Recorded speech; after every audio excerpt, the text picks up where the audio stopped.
Welcome everyone to AFC Under the Microscope, where we're having a special series around what's happening because of the COVID-19 outbreak.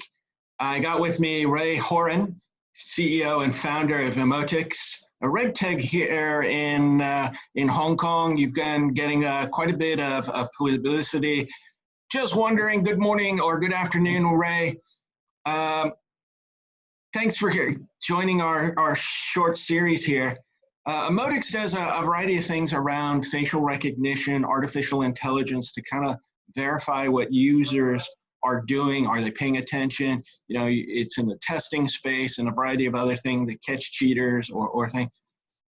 What's happening around what you do and the RegTech AI that's happening? Any changes in the market?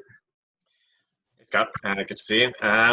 Yeah, we're seeing some pretty rapid changes in the market. I guess here in Hong Kong we had a little bit of a head start in the rest of the world.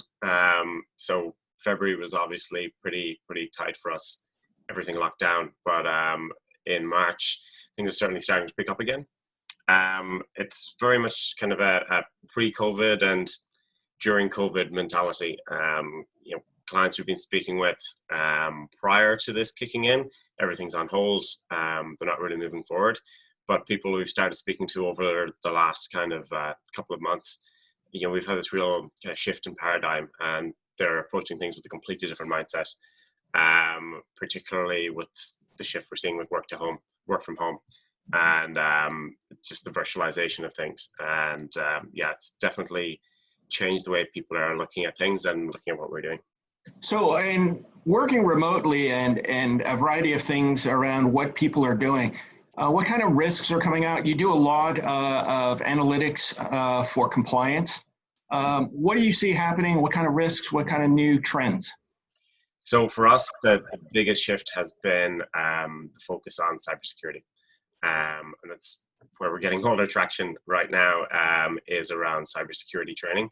Again, as I said, everybody's working from home, and this is presenting serious risks for people who are logging on remotely, using personal networks to access corporate networks, using personal devices.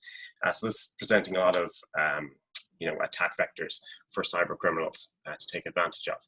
And yeah, it's a huge shift in this realm for us. So talking to a lot of insurers, so the providers of cybersecurity insurance, because they've written policies around this, and the risk is going through the roof for them right now. So we've been able to ensure that their clients, their employees, are being adequately trained around this. Is where we're seeing a lot of opportunities right now. And for our viewers out there, you provide the analytics that are in around facial recognition, marrying it with artificial intelligence to look at how people are using it. You're verifying certain attributes, micro expressions, a variety of things that help authenticate that the actual user is A, paying attention or doing something, but it can be extended also to customer due diligence, KYC, EDD. Talk to me about the variety of applications that can be used here. Sure, yeah.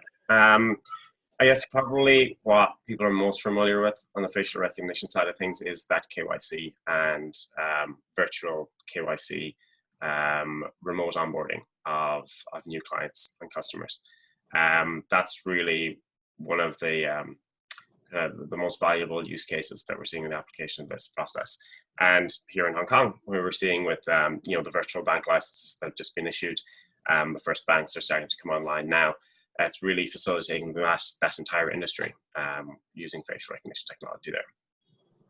Yeah, when I look at the recent FATF guidance around digital identity, we have a variety of use cases that might be coming up because of this COVID-19 experience. The whole thing with customers wanting to onboard to even students, are they cheating on an exam? Are they doing certain things?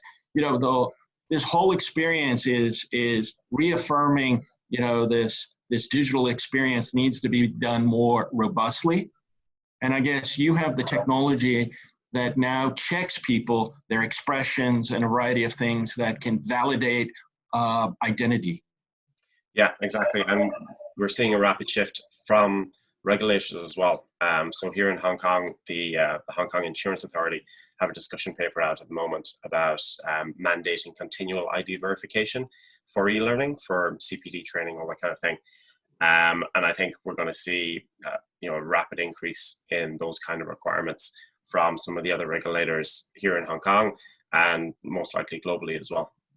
So you're saying that, someone that's working home remotely that has to do some continuing ed requirement logs on, but, your technology is going to now look and verify the person who's supposed to be taking the training is that person.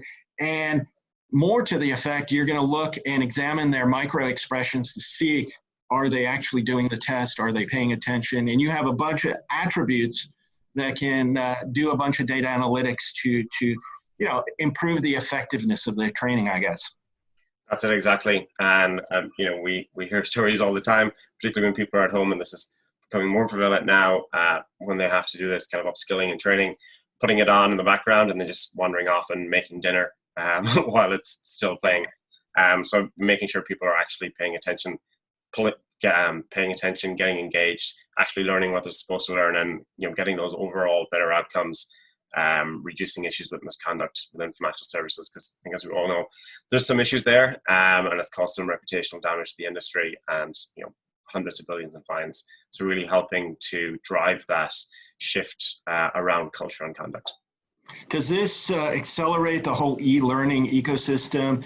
A lot of people don't necessarily see e-learning kind of the same as live.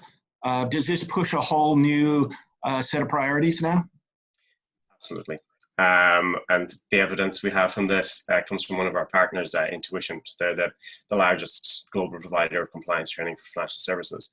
And just last week, they saw their highest ever logins to their online platform for the year was last week, because everybody's at home and they're having to upskill, particularly when you're getting kind of a pause and putting a hold on some business. We're seeing people take advantage of this time to upskill their employees, make sure they've got everything, set out. They have all those controls in place to really hit the ground running once we get back to business as usual. As we kind of finish this episode, what are some of the takeaways that you can kind of highlight that you see not only in Hong Kong or across Asia, but more globally about what is happening with this technology? Is it accelerating a change of how we do work and training and a variety of things? What are your takeaways that people should think about?